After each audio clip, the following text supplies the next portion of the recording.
Son of God, share my mind, and you don't die.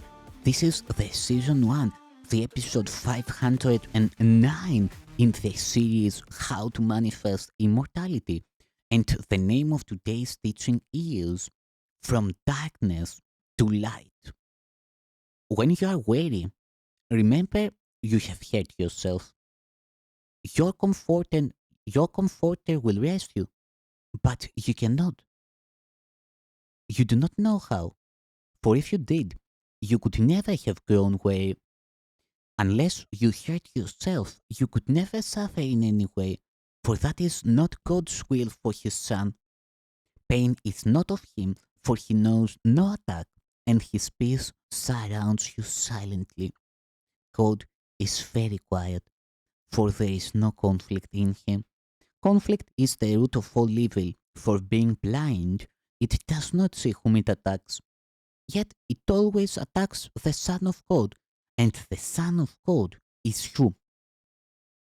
God's Son is indeed in need of comfort, for he knows not what he does, believing his will is not his own. The kingdom is his, and yet he wanders homeless.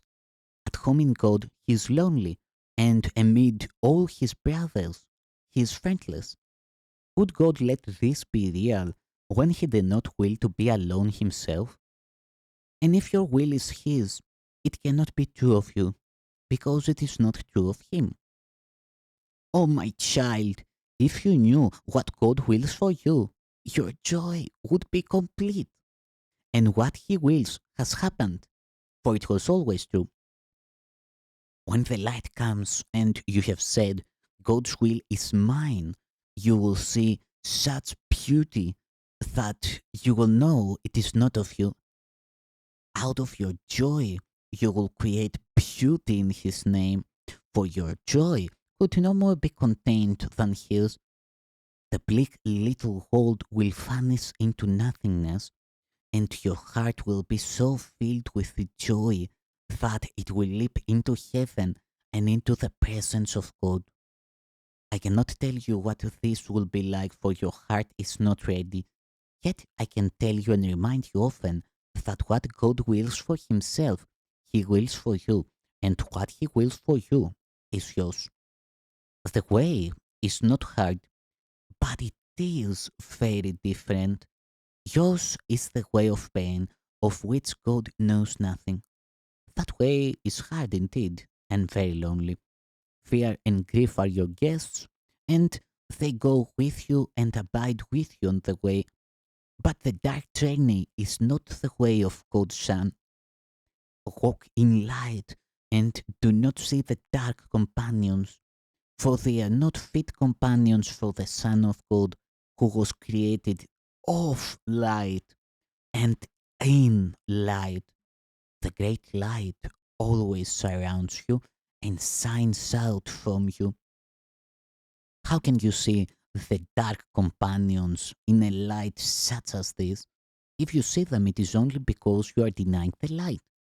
But deny them instead, for the light is here and the way is clear. God hides nothing from his Son, even though his Son would hide himself. Yet the Son of God cannot hide his glory, for God wills him glorious, wills him to be glorious, and gave him the light that shines in him. You will never lose your way, for God leads you. When you wander, you but undertake a journey that is not real. The dark companions, the dark way, are all illusions. Turn towards the light, for the little spark in you is part of a light so great that it can sweep you out of all of darkness forever. For your Father is your Creator, and you are like Him. The children of light cannot abide in darkness, for darkness is not in them. Do not be deceived by the dark comforters, and never let them enter the mind of God's Son, for they have no place in his temple. When you are tempted to deny him, remember that there are no other gods to place before him, and accept his will for you in peace.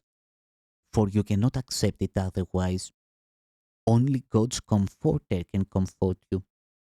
In the quiet of his temple, he waits to give you the peace that is yours. Give his peace that you may enter the temple and find it waiting for you. But be holy in the presence of God, or you will not know that you are there. For what is unlike God cannot enter his mind, because it was not his thought and therefore does not belong to him. And your mind must be as pure as his if you would know what belongs to you. Guard carefully his temple, for he himself dwells there and abides in peace. You cannot enter God's presence with the dark companions beside you, but you also cannot enter alone. All your brothers must enter with you, for until you have accepted them, you cannot enter. For you cannot understand wholeness unless you are whole, and no part of the Son can be excluded if he would know the wholeness of his Father. In your mind, you can accept the whole sonship and bless it with the light your Father gave it. Then you will be worthy to dwell in the temple with him because it is your will not to be alone. God blessed his Son forever. If you will bless him in time, you will be in eternity. Time cannot separate you from God if you use it on behalf of the eternal.